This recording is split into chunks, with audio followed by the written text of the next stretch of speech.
আসসালামু আলাইকুম। আমরা হচ্ছে এবার এসএসসি ফিজিক্স চ্যাপ্টার 4 কাজ, ক্ষমতা, শক্তি অধ্যায়ের গতিশক্তি নির্ণয় সম্পর্কিত একটা অঙ্কের সমাধান করব ইনশাআল্লাহ। ওকে?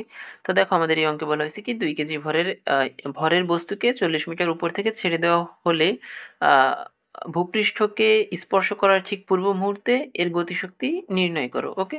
মানে বিষয়টা হচ্ছে এরকম, মনে করো এই হচ্ছে আমাদের সেই 2 কেজি ভরের একটা বস্তু। তো এই হচ্ছে আমাদের ভূমি। ওকে? এটা মনে করো ভূমি। ওকে? তো এখন কি করা হয়েছে, এই 2 কেজি ভরের একটা বস্তুকে 40 মিটার উচ্চতা থেকে, অর্থাৎ এইটা মনে করো সেই 40 মিটার, ওকে? জাস্ট ছেড়ে দেওয়া হয়েছে, ঠিক আছে? মানে ছেড়ে দেওয়া হলে ভূপৃষ্ঠকে স্পর্শ করার ঠিক পূর্ব মুহূর্তে, অর্থাৎ এই যে ভূমিকে স্পর্শ করবে তার ঠিক আগের মুহূর্তে, অর্থাৎ এই মুহূর্তে তার গতিশক্তি কত সেটা আর কি বের করতে বলছে। ওকে? এটা হচ্ছে আমাদের সেই 2 কেজি ভরের সেই বস্তুটা। ওকে? এরকম এই জিনিসগুলো দেওয়া আছে আমাদের কাছে। ওকে? তো কি দেওয়া আছে আমরা যদি একটু এপাশে লিখে ফেলি তারপরেও। m এর মান দেখো দেওয়া আছে কত? 2 কেজি, এটা দেওয়া আছে আমাদের কাছে। তো আমরা লিখে ফেললাম m এর মান 2 কেজি, আর উচ্চতা কত সেটা হচ্ছে h এর মান দেওয়া আছে 40 মিটার। ঠিক আছে? এই জিনিসগুলো দেওয়া আছে। এবার বের করতে বলছে কি, আমাদের গতিশক্তি বের করতে বলছে। তো আমরা গতিশক্তি নির্ণয়ের জন্য একটা সূত্র জানি, গতিশক্তি is equal half M V square. Okay? তো এখন হাফ হাফ এম এর মান কত দেওয়া আছে, কত? 2 কেজি। ওকে? এম এর মান 2 কেজি আমরা পাইছি, মানে কোশ্চেনে দেওয়া আছে, ওইটা আমরা বসাই দিলাম। কিন্তু ভি স্কোয়ার, যেটা ভি এর মান কত, এটা কিন্তু আমাদের দেওয়া নাই। ঠিক আছে? কিন্তু দেওয়া না থাকলেও আমরা একটা সূত্র জানি যে V square is equal U square plus হচ্ছে 2GH। ঠিক আছে? একটা সূত্র জানি। ভি এর মান আমাদের দেওয়া নাই, তাই হচ্ছে আমরা ভি এর মান বের করে নিচ্ছি আলাদাভাবে। ওকে? তো ভি এর মান বের করার ক্ষেত্রে এখন খেয়াল করো, ইউ যেটা এখানে বলা হয়েছে কি 40 মিটার উপর থেকে জাস্ট মানে 2 কেজি ভরের বস্তুটাকে জাস্ট ছেড়ে দেওয়া হয়েছে। ঠিক আছে? তার প্রাথমিকভাবে তাকে কোনো গতি দেওয়া হয়নি, জাস্ট সিম্পলি ছেড়ে দেওয়া হয়েছে। ঠিক আছে? তো যেহেতু প্রাথমিকভাবে, অর্থাৎ আদি কোনো বেগ নাই, মানে আদিতে কোনো বেগ দেওয়া হয় নাই, তাহলে আমরা ইউ এর মান ধরে নিতে পারি 0। ঠিক আছে?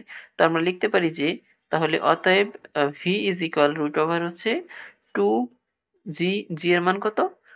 আচ্ছা, রুট ওভার জি এর মান না বসে আপাতত 2GH এটা লিখতে পারি, রুট ওভার 2GH। ওকে? এইবার এইখানে যদি মানটা বসাই, অর্থাৎ রুট ওভার 2 এর মতোই থাকলো, জি এর মান হচ্ছে আমাদের মুখস্থ 9.8 ইন্টু এইচ এর মান কত? এইচ এর মান দেখো দেওয়া আছে 40 মিটার। ওকে? তো 40 মিটার আমরা জাস্ট বসাই দিলাম। ঠিক আছে?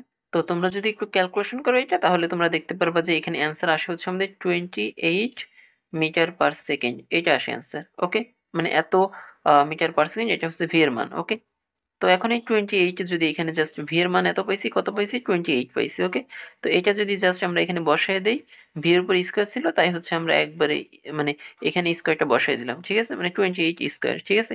তো ক্যালকুলেশন যদি আবারও তোমরা এখানে একটু ক্যালকুলেশন করো, তাহলে কত আসে আমরা একটু দেখি। 2 ইন্টু হাফ ইন্টু 28 তার স্কোয়ার। ওকে? তো এখানে যদি আরেকবার ক্যালকুলেশন করি, তাহলে আমরা দেখতে পারতেছি আমাদের অ্যান্সার আসে 784 এত জুল। ওকে? মানে 784 জুল, এইটা হচ্ছে আমাদের অ্যান্সার। ঠিক আছে? তো আমি এখানে কি করছি, আমি আরেকবার বলি। ওকে? তো দেখো আমাদের কোশ্চেন যদি আমরা পড়ি, 2 কেজি ভরের একটি বস্তুকে 40 মিটার উপর থেকে ছেড়ে দেওয়া হয়েছে। ঠিক আছে? মানে এই যে বিষয়টা এরকম, যে এই যে হচ্ছে মনে করছি আমরা, এটা হচ্ছে আমাদের সেই 2 কেজি ভরের বস্তু, আর এটা হচ্ছে আমাদের সেই 40 মিটার উচ্চতা। ওকে? তো এইখান থেকে করা হয়েছে কি, জাস্ট সিম্পলি ছেড়ে দেওয়া হয়েছে। ওকে? ছেড়ে দেওয়া হলে বলা হয়েছে কি, ভূমিতে, এটা হচ্ছে আমাদের ভূমিতে স্পর্শ করার ঠিক আগ মুহূর্তে এর গতিশক্তি কত হবে সেটা আমাদেরকে বের করতে হবে। ওকে?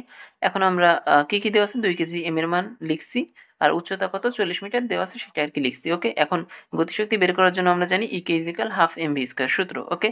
তো আমরা হাফ বসাইছি, এম বসাইছি, কিন্তু ভি এর মান কত এটা আমাদেরকে দেওয়া নাই। ঠিক আছে? এই কারণে আমরা আলাদাভাবে বের করে নিছি V square is equal U square plus 2GH। ঠিক আছে? তো যেহেতু এখানে বস্তুটাকে জাস্ট সিম্পলি ছেড়ে দেওয়া হয়েছে, মানে আদিতে কোনো বেগ দেওয়া হয় নাই, তাই আমরা আদি বেগ যেটা ইউ এটাকে 0 ধরে নিছি। ঠিক আছে? তো যদি 0 ধরে নিই, তাহলে আমরা লিখতে পারি শুধুমাত্র রুট ওভার 2GH। ওকে? এখন 2 এর মান, মানে 2 তো 2 এর মতো বসাই দিছি, আর জি এর মান আমাদের মুখস্থ 9.8 বসাইছি, এইচ এর মান আমাদের কোশ্চেনে দেওয়া আছে 40 মিটার, তো আমরা এইচ এর মান বসাই দিছি। তো আমরা দেখতে পারতেছি যে আমাদের ভি এর মান বের হইছে 28 মিটার পার সেকেন্ড। ঠিক আছে? তো এই মানটাকে এনে এখানে বসাই দিছি জাস্ট। ঠিক আছে? তো ক্যালকুলেশন করলে হাফ এম ভি স্কোয়ার, যেটা মানগুলো সবগুলো পাইছি, জাস্ট ক্যালকুলেশন করছি। সিম্পল ক্যালকুলেশন করার পর আমরা দেখতে পারতেছি যে আমাদের অ্যান্সার আসে 784, অর্থাৎ 784 জুল। এটা হচ্ছে আমাদের ভূমিতে স্পর্শ করার ঠিক আগ মুহূর্তে গতিশক্তি। ওকে? এই হচ্ছে আমাদের অঙ্ক ছিল, আশা করি বুঝতে পারছো। এই ভিডিওটা এই পর্যন্তই, সবাইকে ধন্যবাদ।